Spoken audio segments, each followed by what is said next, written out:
जय जगन्नाथ।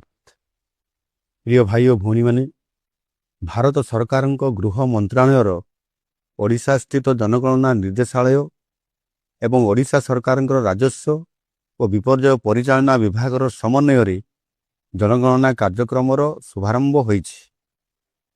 ओडिशार 30टी जिल्लार जनगणनार प्रथम पर्यायर गृह गणना एवं गृह तालिका प्रस्तुति आगामी एप्रिल 16 तारिख आरंभ होगाकू जाउछि।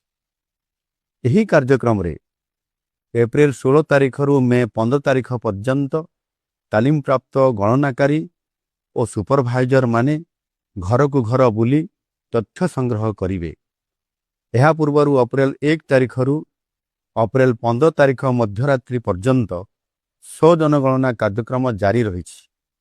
एथिरे सेल्फ एनुमरेशन पोर्टाल https://ac.census.gov.in माध्यम जनसाधारण निजर तथ्य निजे प्रदान करुछंती। आपण मानंकु अनुरोध, आपण जदि ए पर्यंत तथ्य देई नाहंती तेबे एही पोर्टाल रे निजर तथ्य दियंतु एवं जनगणना रे सहयोग करंतु। मु भी सेल्फ एनुमरेशन करिछि, आपण भी करंतु। एप्रिल 16 तारिख रु तालीम प्राप्त गणनाकारी माने घर घर बुली तथ्य संग्रह करिवे। एही तथ्य आम राज्य तथा देशर योजना प्रणयन और कार्यान्वयन सकाशे अत्यंत गुरुत्वपूर्ण। तेणु एही तथ्य प्रदान निमंते आपण माने समस्ते सहयोगर हाथ बढ़ाई एही कार्यक्रम को सफल करंतु। आम सरकार एही कार्यक्रम सकाशे समस्त प्रस्तुति करि सारिछंती।